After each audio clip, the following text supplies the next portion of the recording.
recorrido profesional en el que me he movido hace visibles otras maneras de aproximarse a la noción de diseño industrial, en donde el foco no está puesto en el objeto producto ni en la fábrica, sino está puesto en las personas y en las acciones o los resultados que de las acciones en interacción con objetos crean cultura.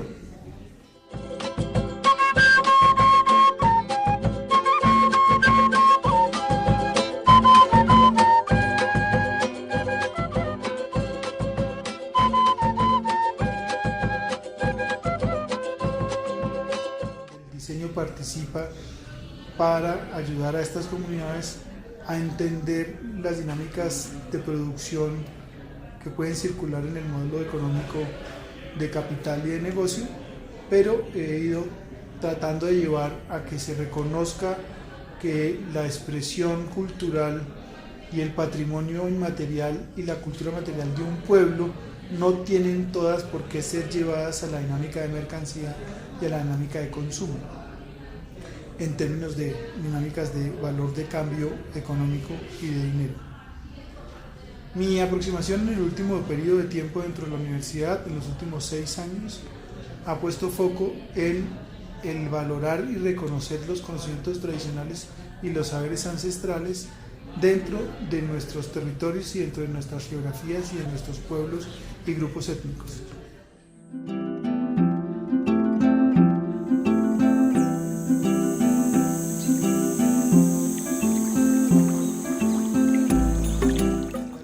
La acción al saber hacer y el demostrar que el saber hacer tiene un conocimiento y un saber propio que puede ser construido como objeto de conocimiento. Los estudiantes deben terminar entendiendo y aprendiendo conceptos que son propios del universo de la cultura material desde la perspectiva del pensamiento de Occidente, reconociendo lo que para el mundo del diseño industrial es importante destacar, que es el momento en que el diseño industrial es reconocido como profesión y que empieza a construir un campo disciplinar. Estamos hablando de los últimos 2 siglos o de los últimos 3 siglos. La revolución industrial es la que le pone un derrotero a lo que debería ser el contenido de esta asignatura, privilegiando la mirada del producto, la mercancía, el objeto, el utensilio, el gusto y la cultura material que deriva de esa participación del diseño entendido en los sistemas de producción, en los sistemas de capital, en los sistemas de negocio, y entender todo eso como un universo de la cultura que acompaña a las sociedades.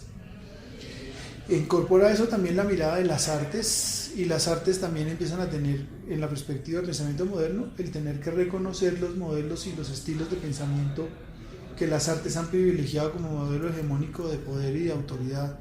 en el que se determina un gusto y se define una manera propia de hacer las cosas, y que reconoce o estratifica o decanta o elimina cosas que no son reconocibles bajo la dimensión de arte.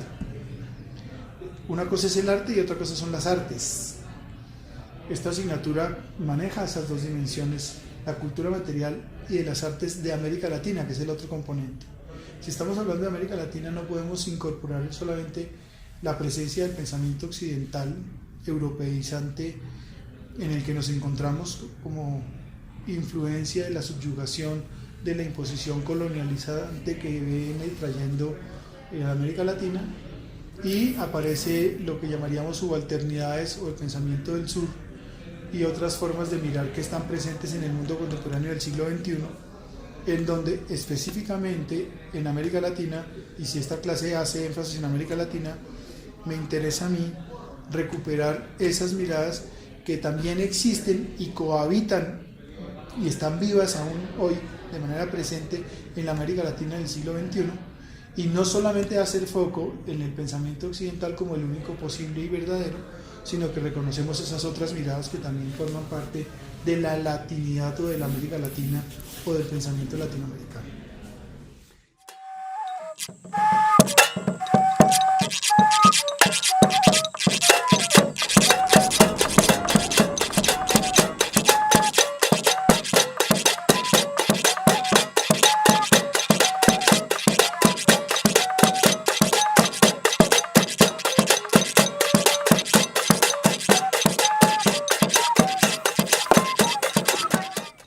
En ese escenario, mi posición como profesor, reforzando el componente disciplinar y no solamente el profesional, el discurso que está detrás de fondo, telón de fondo o de base para esta asignatura, tiene que ver con esas posiciones. Reconocer que podemos hacer ejercicios de resistencia, se han venido haciendo y están presentes. Hay ejercicios de existencia y de coexistencia en la América Latina, y el escenario de la asignatura pretende entonces llevar a que los estudiantes tengan una experiencia y una aproximación a esas otras miradas que no han sido privilegiadas dentro del plan de estudios. Entonces, la asignatura de cultura material busca hacer contacto directo con esas otras cosmovisiones, esas otras miradas de las artes y de la cultura material que siguen estando vivas, vuelvo y digo, en el presente del siglo XXI, en el contexto nuestro. La universidad es una aplanadora, homogeneizante y anuladora de culturas y de expresiones populares y propias de las distintas identidades de lo que somos como pueblos y territorios y regiones y personas.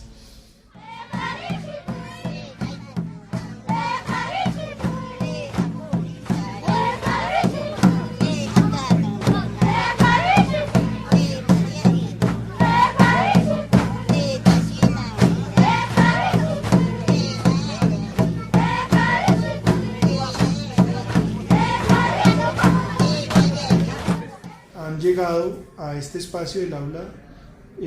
tres cosas que son claras. Uno, los conocimientos y los saberes propios de nuestros estudiantes de estas regiones,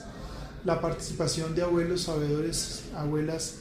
curacas y personas que tienen conocimientos derivados de otras formas de aprendizaje tan válidos como nuestros propios saberes profesionales,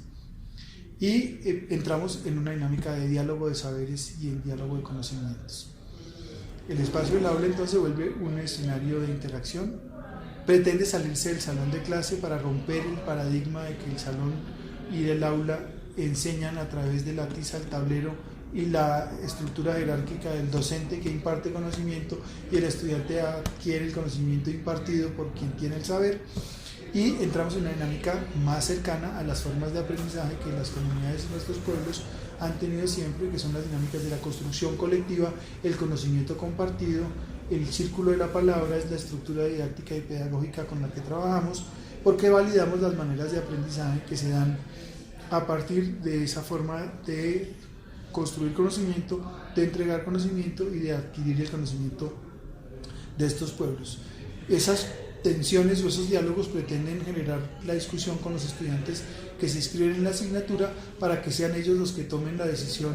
de qué validar y qué reconocer dentro de esa estructura de pensamiento y esas dinámicas de aprender y de saber. Hemos logrado construir una triangulación entre el conocimiento académico, el conocimiento científico, el conocimiento vernáculo, el conocimiento tradicional, el conocimiento ancestral, y generamos espacios de diálogo y de intercambio en donde no hay jerarquías, no hay títulos, nos reconocemos en lo que el curso pretende privilegiar, y es que no vale la pena solamente reconocer, como lo viene haciendo el pensamiento moderno y la contemporaneidad, las diferencias y exacerbar las diferencias como elementos que tienen que ser reconocidos y valorados, sino que tratamos de superar esa discusión, no porque no sea importante tenerla, sino porque nos devolvemos a la base, que es lo que me parece que es fundamental, y es que tenemos que entender que somos parte de la vida y somos vida, y en esa medida somos seres vivos, y en eso tenemos todos una condición comunal que debemos aprender a recuperar y valorar, porque al final somos seres vivos que formamos parte de un mismo cosmos y que somos parte de la misma Tierra. Ahí se juntan entonces discusiones ético-políticas y geopolíticas como las que maneja el Papa Francisco cuando saca su encíclica de la Gran Casa, o de la discusión que plantean nuestros pueblos en el sur del cuidado de la Pachamama o de la Madre de Tierra, porque ¿para qué reivindicar derechos humanos, suponer al diseño a privilegiar el exacerbar la calidad de vida de los seres humanos, siendo una mirada antropocentrista que vuelve a recuperar el pensamiento moderno y niega e invisibiliza todas las otras formas de vida y de expresión que están cohabitando y coexistiendo, y que nuestros pueblos del sur logran administrar con un respeto y con un cuidado mucho más alto que el pensamiento occidental moderno y posmoderno incorporan en las discusiones académicas en las que nos movemos?